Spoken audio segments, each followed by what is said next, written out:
ملګري د مړي قبر ته داخلولو او کېښودو شرعي طریقه. نورو فقهاو لیکلي دي چې مړی به قبر ته لاندې کېباسي، اکثر مخکې شي که خپې مخکې یا پروا نه کوي، په ښي اړخ به یې واچوي. مطلب دا دی چې لاندې سر به شمال ته کړي، خپې به یې جنوب ته کړي، زموږ او تاسو په دې منطقه کې، او بیا به یې په ښي اړخ داسې وړخه واچوي.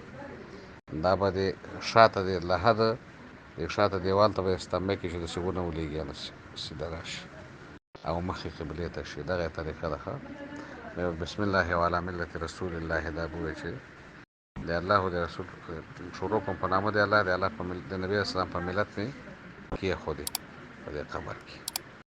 نو بس هغه شرعي طریقه ده چې په ښي اړخ به یې ښي جنب ښي اړخ به یې داسې په قبر کې کېږدي، یا به شاته ورته شی کېږدي، یا به یې هغه د له حده هغه دیوال ته اړم کړي، داسې ودرئ ښي اړخ باندې، مخ به یې قبلې ته راشي، سر به یې شمال ته، خپې به یې جنوب ته.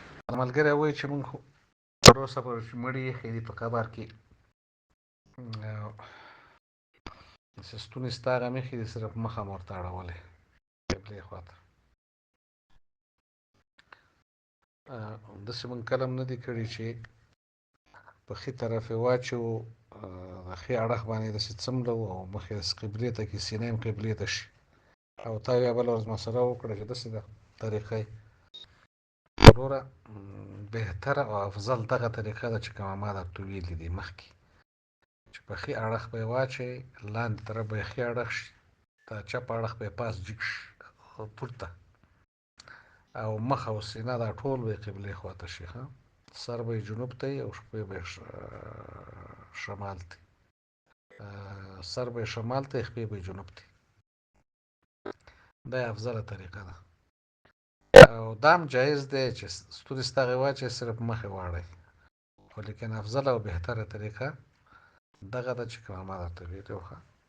زه به اوس بعضې دلایل درته ذکر کړم. د بنایه شرح د هدایې د هغې هم لیکلي، او فتاوی محمودي هم لیکلي دي، نورو کتابونو هم لیکلي، خو دغه دواړو به زه ته هغه عبارات ذکر کړم. هغه بنایه شرح د هدایې چې د هغې خو عربي ده، او دغه فتاوی محمودیه اردو کې فتاوا د هغې کې لیکلي. السلام علیکم ورحمة.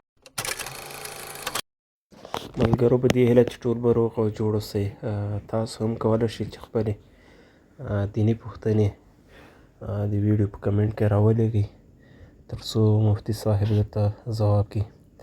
ملګرو زموږ دا پوسټونه تر نورو ملګرو د ثواب په نیت شیر کوئ، تر څو هر یو مسلمان د دې هر یو مسلې خبر او پوه شي. السلام علیکم.